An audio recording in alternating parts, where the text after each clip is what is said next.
Assalamualaikum warahmatullahi wabarakatuh. Innal hamdalillah nahmaduhu wa nasta'inuhu wa nastaghfiruh wa na'udzu billahi min shururi anfusina wa min sayyiati a'malina.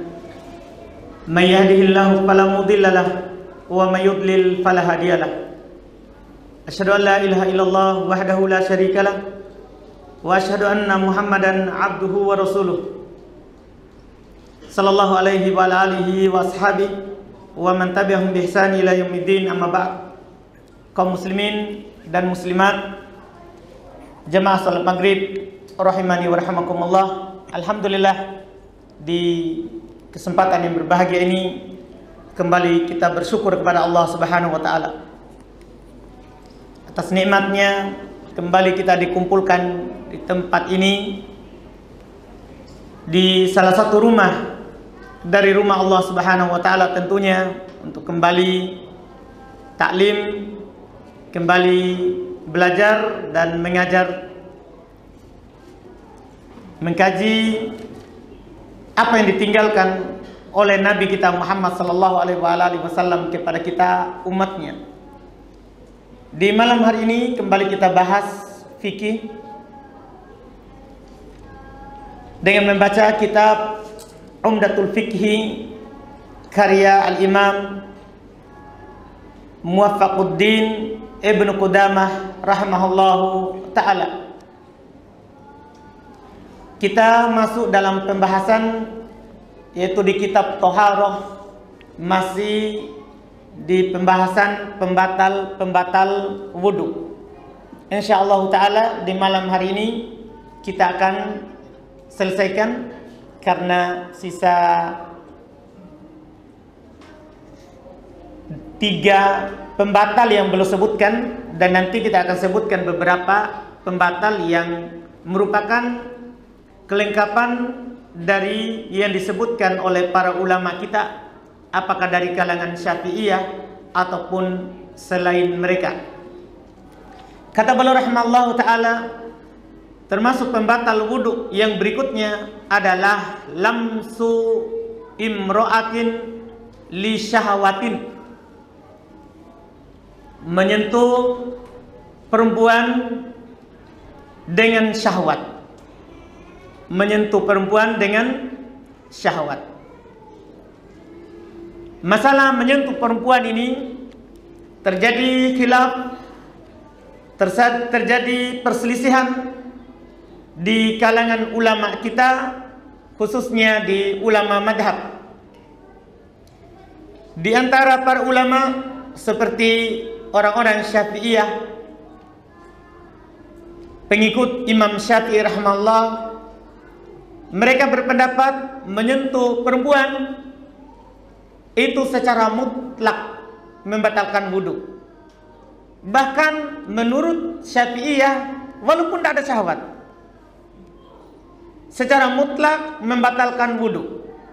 Jadi kalau kita berwudu kemudian kita sentuh perempuan, apakah dengan syahwat ataupun tidak, batal wudu. Wajib mengulang wudu. Mereka berdalil dengan ayat Al-Quran, yaitu di surah Al-Ma'idah ayat 6, ketika Allah Subhanahu wa ta'ala menjelaskan cara berwudu. Di ayat yang sama Allah Subhanahu wa ta'ala menjelaskan hal-hal yang membatalkan wudu. Kata Allah Subhanahu wa ta'ala di awal ayat, ya ayyuhalladzina amanu idza kuntum ila sholati faghsilu wujuhakum wa aydiyakum ilal marafiqi wamsahu biru'usikum wa arjulakum ilal ka'bain. Sampai di sini ini cara atau kewajiban serta rukun yang dicuci atau diusap di dalam berwudu. Kata Allah, wahai orang-orang beriman, apabila kalian berdiri ingin melakukan sholat, maka cucilah wajah kalian, tangan kalian sampai ke siku, usaplah kepala kalian, dan cucilah kaki kalian sampai ke 2 mata kaki. Setelah itu kata Allah, wa in kuntum junuban fattahharu, kalau kalian junub maka bertoharolah. akan kita sebutkan setelah bab pembatal Islam ini, hukum seputar junub, hal-hal yang mewajibkan mandi. Kemudian wa in kuntum mardo au ala safarin au jaa ahadum minkum minal ghaiti au lamastumun nisa. Setelah itu Allah sebutkan hal-hal yang membuat wudu itu batal. Kalau kalian safar,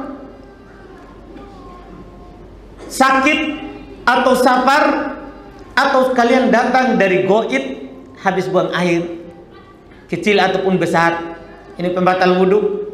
Atau lamastumun nisa, atau kalian menyentuh perempuan. Di ayat ini kata mereka orang-orang Syafi'iyah, ini kan mutlak. Allah Subhanahu wa taala menyebutkan hal yang membatalkan wudu, kalian menyentuh perempuan. Ini ayatnya. Sebagaimana kalau kita buka terjemahan, di terjemahan yang di kita yang menyebar, itu terjemahannya menyentuh perempuan. Terjemahannya. Makanya dari terjemahan itu kita bisa memahami itu di atas pendapat orang-orang Syafi'iyah yang mengatakan sekedar menyentuh perempuan itu membatalkan wudu. Membatalkan wudu. Ini dalil mereka. Dan ayat ini merupakan dalil orang Syafi'iyah yang paling kuat. Merupakan dalil dari orang Syafi'iyah yang paling kuat. Sementara ulama lain mereka berpendapat bahwa menyentuh perempuan secara mutlak tidak membatalkan wudu.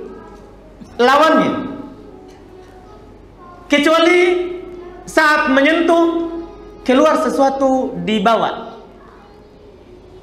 walaupun dengan syahwat. Kalau tidak ada yang keluar, tidak batal. Tapi kalau ada keluar, misalnya, biasanya kalau menyentuh dengan syahwat, keluar madi, yaitu cairan yang licin yang biasa keluar ketika seorang mencium istrinya atau melakukan pendahuluan sebelum berjima. Itu keluar madi. Jadi kapan itu tidak keluar, tidak batal. Ini yang berpendapat dinukil dari Imam Ahmad rahimahullah, murid dari Imam Asy-Syafi'i rahimahullah. Ini juga pendapat yang dikuatkan oleh Al-Imam Ibnu Jarir, juga Ibnul Mundir dan Ibnu Katsir. Ini semua ini orang Syafi'iyah juga. Ini termasuk ulama-ulama apa? Syafi'iyah juga. Mereka punya pendapat lain dari sebagian Syafi'iyah yang lain. Demikian pula kalau ulama belakangan, ulama sekarang ini yang hidup sebelum masa kita ini, yang baru saja meninggal, ini dipegang oleh Asy-Syaikh Al-Albani, juga Asy-Syaikh Ibnu Utsaimin, serta ini juga yang dipegang oleh Syekh Muqbil rahimahumullahu ta'ala. Mereka berpendapat bahwa menyentuh perempuan secara mutlak tidak membatalkan wudu kecuali ada yang keluar. Kecuali ada yang keluar. Apa dalil mereka? Pertama, dalilnya juga sama ayat tadi yang dipakai oleh pendapat yang pertama. Ayat tadi berbunyi aula mastumun nisa, atau kalian menyentuh perempuan. Apa makna lamastum? Itu yang menjadi titik pendalilan. Apa makna menyentuh di sini? Tentunya kita tidak tahu maknanya kecuali setelah kita membaca apa penafsiran dari para sahabat. Karena kita tidak bisa memahami ayat atau hadis tanpa pemahaman dari para sahabat. Ayat ini ditafsirkan oleh ahli tafsirnya umat ini dari generasi pertama, yang didoakan oleh Nabi kita Muhammad sallallahu alaihi wasallam kepadanya. untuk diajarkan kepadanya at-ta'wil, tafsir Al-Quran. Beliau yaitu Ibn Abbas, Abdullah Ibn Abbas radhiyallahu ta'ala anhuma, dalam riwayat Musannaf Abdul Razzaq, ya, demikian pula ada dalam riwayat Al-Imam Ibn Katsir rahimahullah, beliau sebutkan tafsir Ibn Abbas ini ketika beliau menyebutkan tafsir surat An-Nisa. Ibn Abbas berkata ketika menyebutkan ayat ini, aulamastumun nisa, maksudnya jama'tumun nisa, kalian berhubungan, berjima. Jadi maksudnya apa? Berarti yang membatalkan adalah berjima. Kalau hanya menyentuh, tidak. Makna yang ditafsirkan oleh Ibn Abbas ini yang didukung oleh perbuatan Nabi sallallahu alaihi wasallam. Ada dua perbuatan Nabi, satu menyentuh, satu mencium. Nabi menyentuh dinukil dari hadis yang diriwayatkan oleh Imam Al-Bukhari dan Imam Muslim dari Aisyah radhiyallahu taala anha. Kata beliau, istri Nabi kita Muhammad sallallahu alaihi wasallam, kuntu anamu baina yaday Rasulillah sallallahu alaihi wasallam wa rijlai fi qiblatihi. Saya pernah tidur di hadapan Nabi sallallahu alaihi wasallam. Nabi sedang sholat, tapi saya tidur di depannya. Kedua kakiku itu ke arah kiblat Nabi. Kedua kakiku ke arah kiblat Nabi. Fa idza sajada gomazani. Kalau Nabi sujud, maka belum mencubitku. Maka faqabat turijlai, maka saya melipat kedua kakiku. Ini Nabi sentuh kaki Aisyah. Bahkan bukan hanya sekedar sentuh, dia cubit. Kalau seandainya menyentuh perempuan membatalkan wudhu, pasti Nabi apa? Batalkan sholatnya, pergi berwudhu. Itu pemahaman yang disebutkan oleh para ulama rahimahumullah. Iya. Fa'idha qoma basattuhuma. Kalau Nabi berdiri lagi, maka saya kembali ulurkan kaki. Sujud lagi, cubit lagi.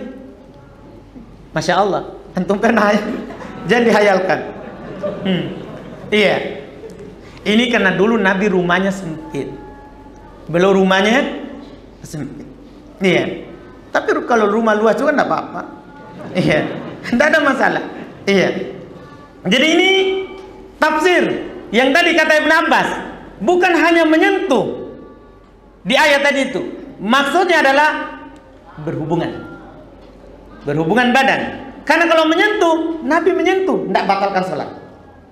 Ditambah lagi itu hanya menyentuh. Ada dinukil Nabi mencium. Iya. Dalam riwayat Imam Abu Daud, An-Nasai dan selainnya disahihkan oleh Syekh Albani rahimahullahu taala dalam Sunan Abu Daud dari Aisyah radhiyallahu taala anha juga istri Nabi. Dia berkata, "Annan Nabiyya sallallahu alaihi wasallam qabbala imra'atan min nisa'i, tsumma kharaja ila shalah wa lam yatawadda." Ini sangat jelas kalau ini. Kata Aisyah, Nabi sallallahu alaihi wasallam mencium salah seorang dari istrinya, kemudian beliau keluar ke sholat tidak berwudu. Apa maksudnya di sini yang bisa kita pahami? Habis Nabi cium istrinya, keluar ke sholat tidak berwudu. Artinya setelah dicium. Karena kebiasaan Nabi wudu dalam rumah. Setelah wudu baru beliau apa? Keluar. Sebelum keluar, beliau cium istrinya, kemudian apa? Sholat tidak berwudu. Apa penunjukannya ini? Ini hadis sangat jelas yang dipakai oleh para ulama ini, bahwa mencium apalagi menyentuh perempuan ya itu tidak membatalkan wudu. Dan pendapat kedua inilah yang kuat karena dalilnya lebih kuat. Karena dalilnya sama-sama sebenarnya, cuman kita tambah dengan hadis 2 dan tafsir siapa? Ibn Abbas. Jadi 3 ayat, tambah tafsir Ibnu Abbas, ditambah 2 hadis. Nabi pernah menyentuh kaki Aisyah dan Nabi pernah mencium salah seorang istrinya, kemudian beliau keluar sholat.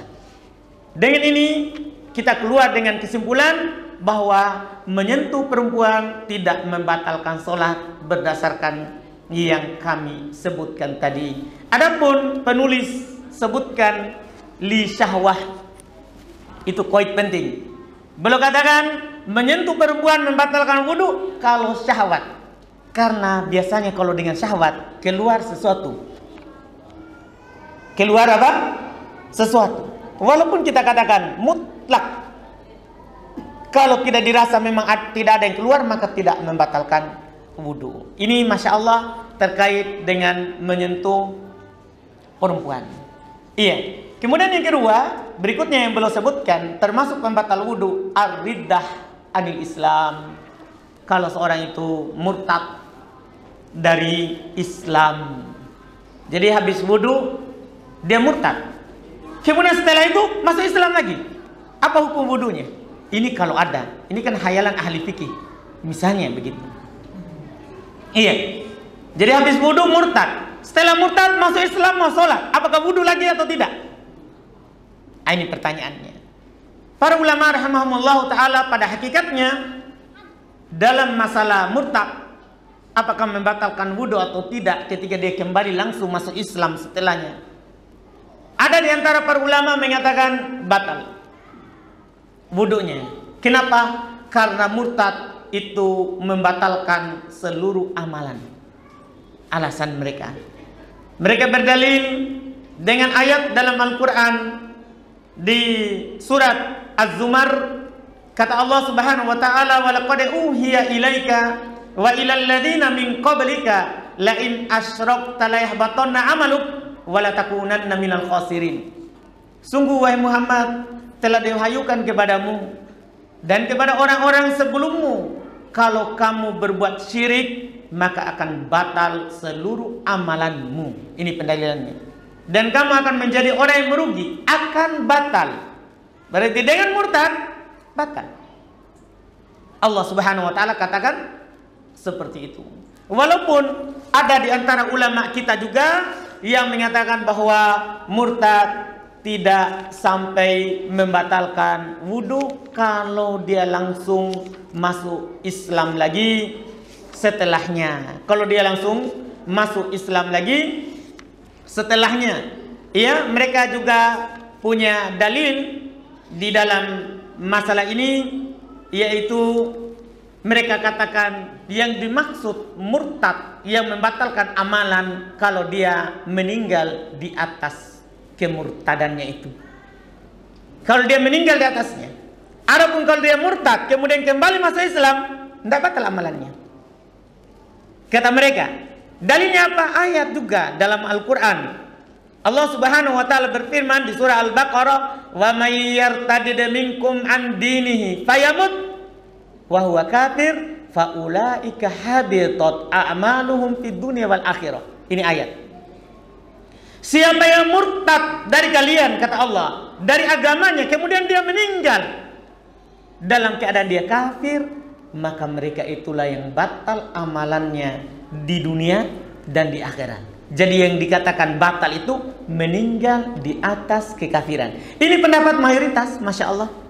Ini pendapat mayoritas ulama dari Imam Malik, demikian pula Imam Syafi'i dan orang-orang Hanafiyah, serta ini merupakan pendapat yang dikuatkan oleh Al-Imam An-Nawawi rahimahullahu ta'ala. Memang punya sisi kekuatan karena ada qaid, ada penjelasan tambahan dalam ayat. Kalau tadi hanya disebutkan siapa yang murtad batal amalannya. Kalau yang ini ada tambahan ilmu, siapa yang murtad dan meninggal di atasnya, maka mereka itulah yang batal amalannya di dunia dan di akhirat. Ini ada sisi kekuatan, walaupun kalau kita mau hati-hati, kita katakan kepada orang yang murtad, yang masuk Islam lagi, kalau dia mau sholat maka dia apa? Berwudu. Untuk apa? Hati-hati. Untuk hati-hati. Ini terkait dengan murtad.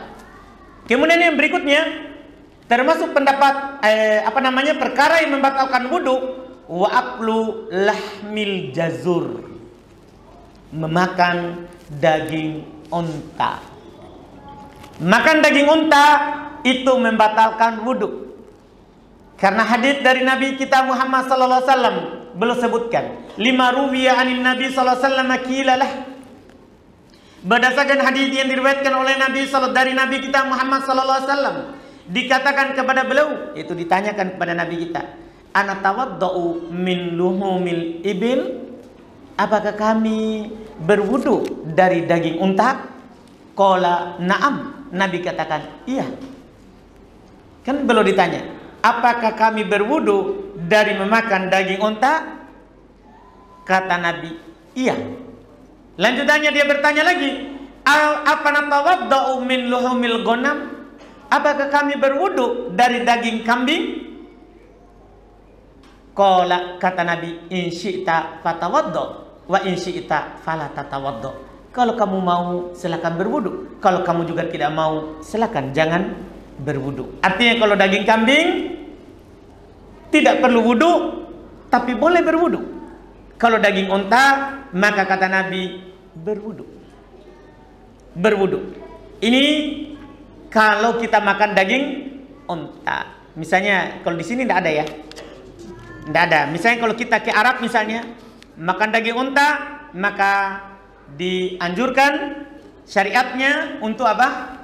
Berwudu. Karena hal itu membatalkan wudu. Walaupun hal ini Masya Allah termasuk perkara yang orang-orang Hanabilah bersendiri berpendapat dengannya.